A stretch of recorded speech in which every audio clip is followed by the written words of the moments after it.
सुबह के 7 बजे। सर्द हवा कानों में ऐसे फुसफुसा रही थी मानो कह रही हो, कंबल में रह ले भाई।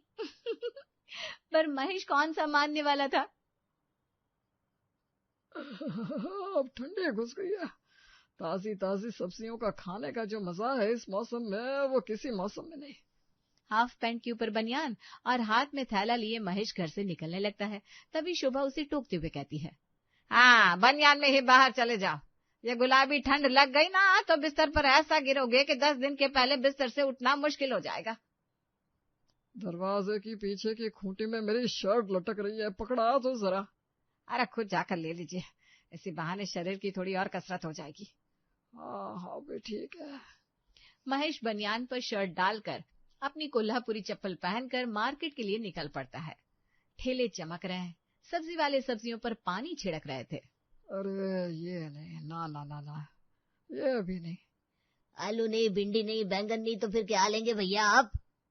अरे ताजी सब्जी रखते हैं तो मैं बिल्कुल ले लेता। ये तो सूखे झाड़। धनिया कहाँ से लग रहा है तुम्हें? कैसे मुरझाए हुए से पत्ते हैं। चटनी तो उस धनिया पत्ते की अच्छी लगती है जिसकी महक से पूरा कमरा महक जाए, और यहाँ तो देखकर भी पता नहीं चल रहा कि ये धनिया पत्ता है। भाई यहाँ मुझे कुछ समझ में नहीं आ रहा है, मैं आगे जा रहा हूँ।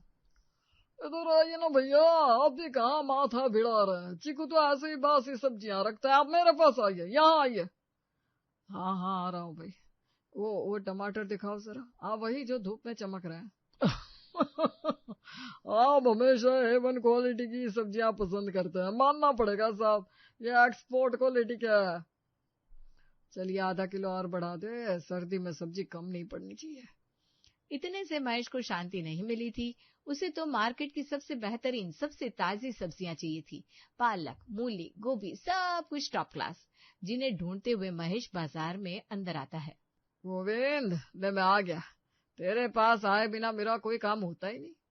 मूली साफ दिखाना, गंदी चीजें तो हम कॉलेज के टाइम से छोड़ चुके हैं। और ये धनिया पत्ते कितने के दिए? मत पूछिए चाचा जी, आज तो सभी इसे दूर से ही सलाम करके जा रहे हैं। अच्छी सब्जी की कीमत ही नहीं देनी है किसी को। बाजार में तो लोग 15 रुपए के धनिया पत्ते बेच रहे हैं, पर उस धनिया पत्ते में जान ही नहीं है। यह 35 की एक गठरी है, पर खुशबू ऐसी कि आपको यहाँ खड़े खड़े भी खुशबू आ रही होगी। मुझे बाकियों की तरह समझने की गलती मत करना गोविंद। अगर इसी तरह दाम देकर सब्जियां लेनी होती तो बाहर गिरी हुई सब्जियां उठाकर नहीं ले जाता मैं। मुझे तो खींची खींची ताजी ताजी सब्जियां चाहिए। और अपने थैले को 7-8 प्रकार की सब्जियों से भरकर महेश घर वापस लौट आता है। ये देखिए शोभा जी, आपके दिए हुए 500 रुपए से क्या क्या लेकर आया हूँ मैं। क्या? पूरे 500 रुपए की सब्जी ले आया? और ये पौना थैला? आप मजाक कर रहे हैं ना? लाइए मेरे 450 और निकालिए। शोभा अपने पति से पैसों की किटकिट कर रही थी, तभी अपने बालों का जूड़ा बनाती हुई आईना रसोई से बाहर आती है। अरे वाह पापा जी, सब्जियां तो बड़ी ताजी लग रही है। शिमला मिर्च है, पत्ता गोभी है, फूल गोभी है, बीन्स भी है। कौन सी सब्जी छोड़ी है आपने? पूरा का पूरा बाजार उठाकर ले आए क्या? पाव भर सब्जी, ये 2 बैंगन, ये 2 शिमला मिर्च और ये थोड़ी बहुत सब्जियों के मिलाकर 500 रुपए देकर आए तेरे पापा जी। पड़ोस पड़ोस वालों को देखकर इसे भी 2-2, 5-5 रुपए बचाने की आदत पड़ गई है। अरे भाई 2-2 रुपए के लिए अपनी जान पर बना ले क्या? ताजी सब्जियों का स्वाद ही अलग होता है। ले बहू, आज मिक्स वेज बना लेना। आईना थैली उठाकर रसोई में चली जाती है। जल्दी से नहा धो लेती हूँ, फटाफट रोटियां बना दूंगी। ये सब्जी वगैरह का काम तो रितु ही ठीक करती है। कौन सी सब्जी बनानी है, कौन सी नहीं बनानी, इतना दिमाग जब तक लगाऊंगी इतनी देर में 10-20 रोटियां बनाकर रख दूंगी मैं। आईना अपने कपबोर्ड में चेक करती है तो वहां पर घर पर पहनने वाले कपड़े ही नहीं थे। रात को छत से कपड़े लाई थी कहाँ तुम? कपड़े छत पर ही तो है। मेरी पिंक शर्ट भी कुछ दिनों से नहीं मिल रही है, जरा देखो ना छत पर है क्या? अरे तो कभी तुम भी तो हाथ हिला लिया करो। आईना गुनगुनाती हुई छत पर जाती है और देखती है कि हड़बड़ी में उसकी देवरानी रूपा तार से सूखे कपड़े उतार रही है। क्या हुआ, सब ठीक तो है ना? तू इतनी घबराई क्यों लग रही है? संतोष ने कुछ कहा हो तो बता मुझे, अभी जाकर कान के नीचे 2 लगाती हूँ। बीवी आ गई है तो खुद को शेर समझ रहा है। ये लड़के ना कुंवारे डोलने के ही लायक है। नहीं भाभी, इन्होंने कुछ नहीं कहा। वो मेरे ताऊजी की बेटी का रिश्ता पक्का हो रहा है। वो घोड़ा जो 36 साल का है, उसका रिश्ता लग गया? बाप रे बाप, एक नंबर का फेंकू चंद है वो।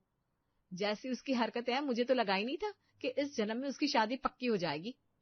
वही तो, न जाने कितनी मन्नतें मांगी ताई जी ने और दादी जी ने तो कसम खा ली थी कि दुनिया छोड़ने के पहले वो अपने बड़े पोते का रिश्ता लगवा कर रहेंगी, और फाइनली इसका रिश्ता हो रहा है। पिछली रात को ही लड़की वालों से मुलाकात हुई थी और वो अभी के अभी रिश्ता करने की बात कर रहे हैं, तो मुझे जाना होगा। सब संभाल लीजिएगा। हाँ भाभी। अरे तू तो ऐसे बोल रही है जैसे तू मेरी जेठानी है। कितने दिन हुए तेरी शादी के? तेरे आने के 6 महीने पहले आ गई थी मैं इस घर में। कैसे मिले हैं ससुराल वाले तुझे? मोटे तगड़े ना? और कैसे हुए सब तगड़े? मेरा बनाया खाना खाकर। फिक्र मत कर, तू आराम से जा, मैं सब संभाल लूंगी। रूपा अपना सामान बांधकर अपने मायके के लिए निकल जाती है और सब्जी बनाने का काम आ जाता है आईना के सर पर। बताओ, रोज रोटी सब्जी खाकर सब परेशान नहीं हो गए होंगे? पर मेरी प्यारी देवरानी ये समझे तब तो लगता है उसे कुछ और बनाने आता ही नहीं होगा। चलो कोई ना, अब फिर से पूरी रसोई मेरे हाथ में आए, कुछ ऐसा बनाऊंगी जिसे खाकर सभी का मन हरा हरा हो जाए। और कच्चे पोहे निकालकर आईना उसे भिगो देती है, फिर मूंगफलियां और हरी मिर्च के टुकड़ों को फ्राई करके निकाल लेती है।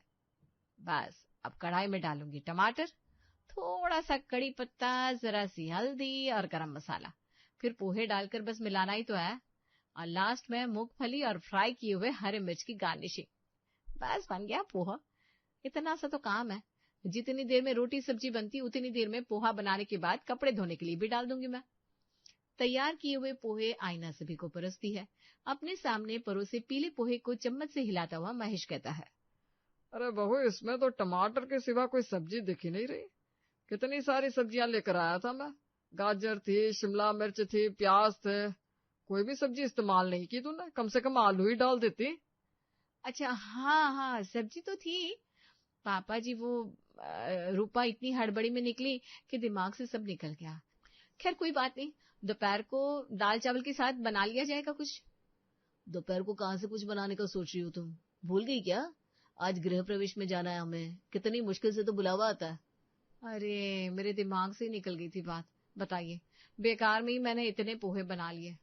चलिए कोई बात नहीं, बाद में खाया जाएगा। दोपहर में सभी ने पड़ोसी की गृह प्रवेश में जाकर अच्छा खासा भारी खाना खा लिया था, इसलिए रात को आईना कुकर में 3 सीटी लगाकर खिचड़ी बना देती है। अगली सुबह, बता संतोष, तेरे लिए कितने समोसे मंगवा लूं मैं सोच रही हूँ रोटियां बना लेती हूँ, समोसे के साथ सब्जी आएगी, उसके साथ अभी रोटी खा लेंगे। हाँ बीना भाभी एक नंबर हो। रीतू तो बाहर का कुछ खाने ही नहीं देती थी मुझे। मैं तो कहता हूँ आज रात को बाहर का ही डिनर प्लान कर लेते हैं। देखो भाई, मैं तो नहीं बोलूंगी किसी से कुछ, तुम अपने भैया को खुद मनाओ। सभी नाश्ते की टेबल पर बैठे हुए समोसे का मजा ले रहे थे, तभी थैली लिए महेश घर आता है। क्या पीले पीले केले मिल रहे थे बहू, मैं तो 2 दर्जन उठाकर ले आया। सुबह सुबह केला खाना बहुत अच्छा होता है। सभी को साथ में 2-2 केले और 1 गिलास दूध दे दे। और ये पालक के पत्ते बड़े अच्छे लगे तो वो भी ले आया।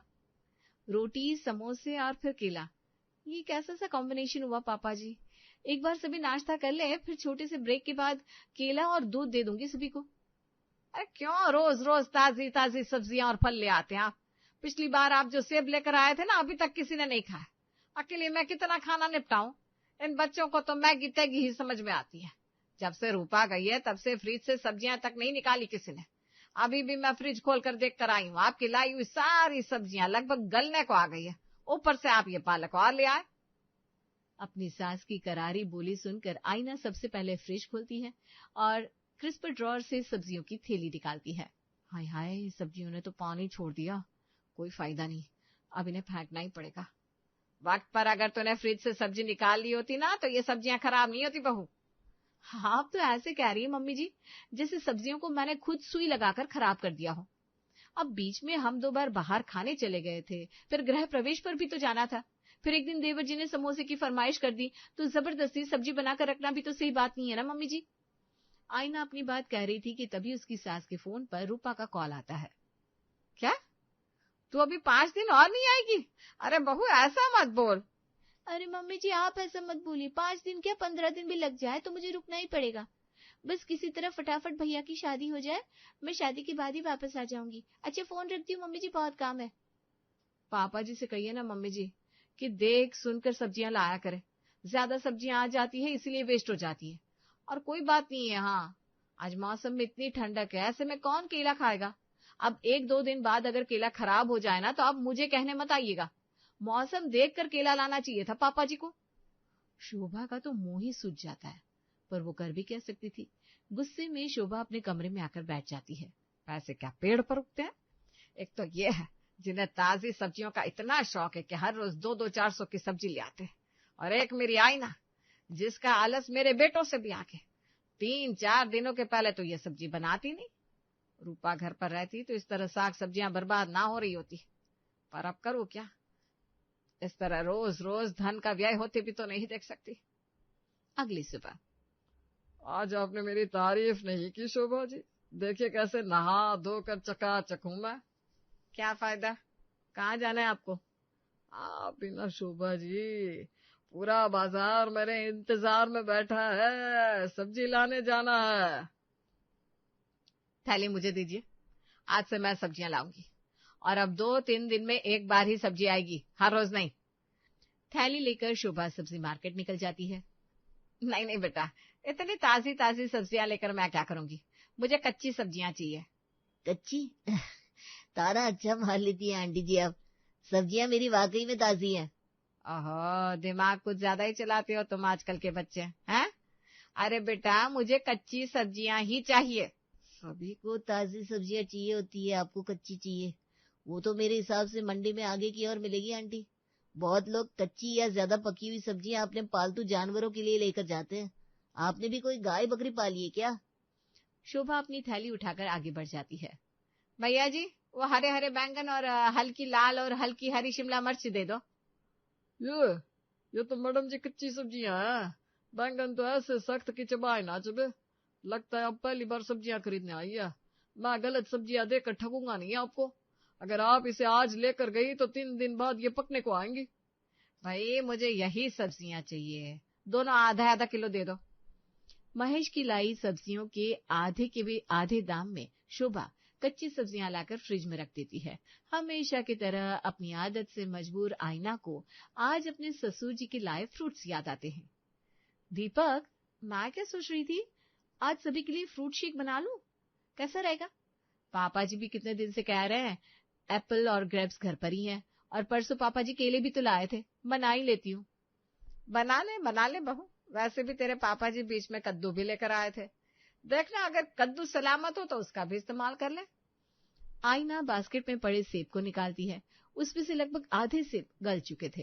केले की हालत भी कुछ ज्यादा अच्छी नहीं थी, पर अब सभी को कह दिया था तो फ्रूट शेक तो बनाना ही था। आधे आधे ग्लास शेक के साथ सभी को 2-2 ब्रेड सेंक कर आईना परोस देती है, और इस तरह से ब्रेकफास्ट पूरा होता है। सुबह के 11 बजे संतोष घूमता फिरता अपनी भाभी के पास आता है। सुबह के 2 घूंट के नाश्ते से मेरा तो पेट ही नहीं भरा भाभी, आपको भर गया क्या? नहीं तो देवर जी, मैं तो खुद ही सोच रही हूँ क्या बनाऊं। तो बस हम दोनों के लिए मैगी बना लो। संतोष आईना के साथ किचन में जाता है और हर तरफ मैगी ढूंढता है, पर मैगी के पैकेट उसे मिलते नहीं, क्योंकि शोभा ने सारे स्नैक्स किचन से हटा दिए थे। मम्मी जी, यानी कि ये पैंतरा अपनाया है मम्मी जी ने बजट कंट्रोल करने के लिए। आजकल सब्जियां बहुत वेस्ट हो रही थी ना, इसीलिए मुझे सबक सिखाने का ये तरीका निकाला है मम्मी जी ने। तो फिर घूम फिर कर अपने दाल चावल की खिचड़ी बना लो भाभी, नहीं तो फिर सूजी का चीला। साथ में खराब हो रहे कद्दू का भी इस्तेमाल करना होगा मुझे, वरना पता नहीं इस बार मम्मी जी रसोई से क्या ही गायब करते। अपनी बहू की आदत को बदलने के लिए शोभा ने सटीक दिमाग लगाया था, रसोई में कच्ची सब्जियां लाकर रखने का।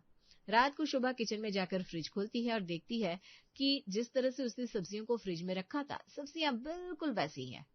पता था मुझे, अगर बोल भी दूंगी तब भी 2-3 दिन पहले ये सब्जियों को देखेगी भी नहीं।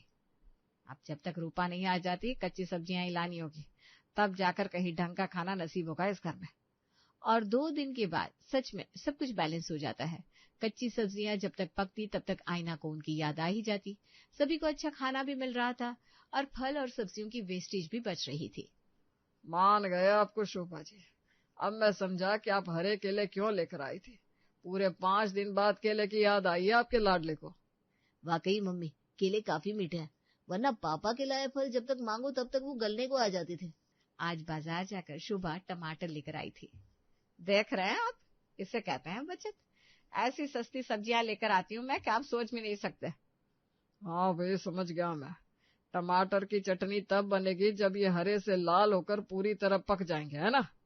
शनिवार की दोपहर सभी अपने काम में व्यस्त थे। तभी अपना सामान उठाए रूपा अपने ससुराल लौटती है। भाभी, मम्मी जी, पापा जी कहाँ है सब? कोई आवाज क्यों नहीं दे रहा है? लगता है सभी बाहर गए हुए हैं। बाहर? ओहो, अगर सबने बाहर खाना खा लिया तो उनकी तबीयत बिगड़ जाएगी। पर गलती उनकी भी नहीं है। मैं भी ना कभी कभी हद कर देती हूँ। मुझे ही भेलपूरी, चाट, पानी पूरी या समोसे जैसे आइटम घर पर बना देने चाहिए थे। पर नहीं, मुझे तो ताजी ताजी सब्जियां खिलानी होती है सबको। पर कोई बात नहीं, इस बार सभी के गिले शिकवे मिटा दूंगी। ऐसा चटपटा चाट बनाऊंगी कि सभी खुश हो जाएंगे। रूपा शादी के घर से लौटी थी तो उसकी बैग में मठरी, पापड़ी, भुजिया, लड्डू और ऐसे कई स्नैक्स थे। चलो, पापड़ी चाट बनाने की सारी सामग्री है। आलू तो मिल गया, पापड़ी मेरे पास ही है, दही ट्रेन में ही मिल गई थी। जरूरत है तो खटाई की, फ्रिज में इमली होनी ही चाहिए। पर फ्रिज में ना तो इमली थी, ना ही मसाले में आमचूर पाउडर। हरे टमाटर? ये सब्जियों वाले दराज में हरे टमाटर किसने लाकर रख दिए? जरूर आज सब्जी लेने संतोष जी चले गए होंगे और सब्जी वाले से लाल की जगह हरे टमाटर ले आए। अब इन हरे टमाटर को मैं बर्बाद तो नहीं कर सकती। अगर ये एक दिन भी बासी हो गए तो घर वालों को इन्हें परोसने के पहले सोचना पड़ेगा मुझे। क्या करूं? इमली तो है नहीं, तो क्यों ना खटाई के लिए हरे टमाटर का ही इस्तेमाल कर लो।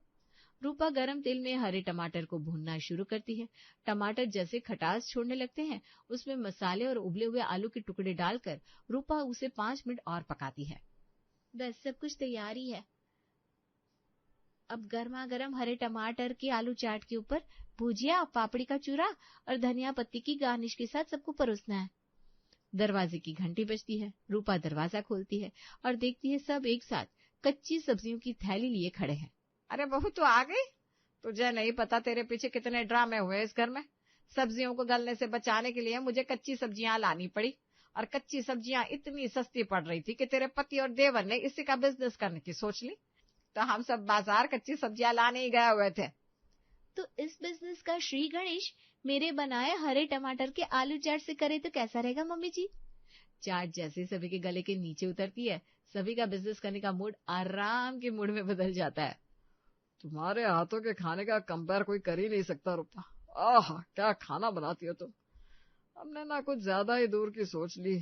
ये जो सब्जियां आ गई है उनके पकते ही बेच देंगे, और उसके बाद ये कच्ची पक्की सब्जियों का ड्रामा नहीं करना। अब तो रूपा आ गई है भाई। क्या रूपा? अरे भैया, आप ये तो देखिए, अगर कच्चे टमाटर से रूपा इतनी अच्छी चाट बना सकती है तो इतनी सारी कच्ची सब्जियों से क्या क्या बना लेगी। तो लग जाओ काम पर रूपा।